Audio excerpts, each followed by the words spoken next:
লুচি ভাজার জন্য একদম পারফেক্ট। 2026 সালের সরস্বতী পুজোটা আমেরিকাতে আমরা কেমনভাবে কাটিয়েছি আজকে সেই ভিডিওটাই আপনাদের সাথে শেয়ার করব। আপনারা অনেকেই হয়তো জানেন যে আমেরিকা ছাড়ার বেশ কিছুদিন আগে আমরা কিন্তু ছিলাম দীপঙ্করদা এবং বর্ণালীদির বাড়িতে। আজকে ওদের বাড়িতেই সরস্বতী পুজো। আমি পুজোর কাজ করতে, বিশেষ করে পুজোর ভোগ রাখতে ভীষণ ভালোবাসি।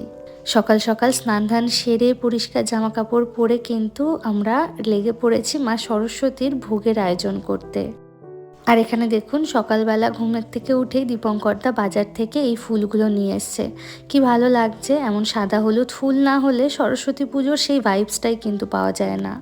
দেশ হোক বা বিদেশ, বাঙালি পুজোর রীতিনীতি সব জায়গাতেই কিন্তু সমান। এখানে আমি 5 রকম ভাজা করছি এবং পাশে বসিয়ে দিয়েছি বাঁধাকপির তরকারি। আজ একটু খিচুড়ি এবং বাঁধাকপি করারও ইচ্ছা রয়েছে। এই যে এতগুলো দিন ধরে আমরা দীপঙ্করদা এবং বর্ণালীদির বাড়িতে রয়েছি, আমাদের দুজনের কারোরই কিন্তু একটি বারের জন্য মনে হয়নি যে আমরা নিজের বাড়ি ছেড়ে অন্য কোথাও আছি। এমনকি এতটা কমফোর্টেবলভাবে হয়তো আমরা আমাদের কোনো ক্লোজ রিলেটিভসের বাড়িতে গিয়েও থাকতে পারি না। এখানে একটু আমি লুচির আয়োজনও করছি।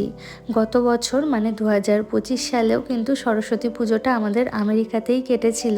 তখন আমরা নিজেদের অ্যাপার্টমেন্টেই থাকতাম এবং সেই বছরও আমি কিন্তু পুজোর জন্য বেশ মোটামুটি আয়োজন করেছিলাম।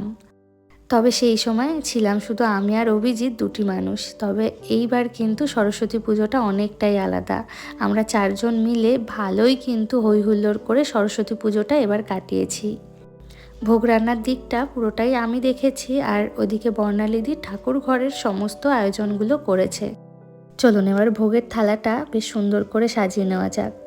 এই যে এখানে কাঁসা পিতলের ভোগের থালা দেখছেন, এটার সবটাই কিন্তু বর্ণালীদির ইন্ডিয়া থেকে আনানো।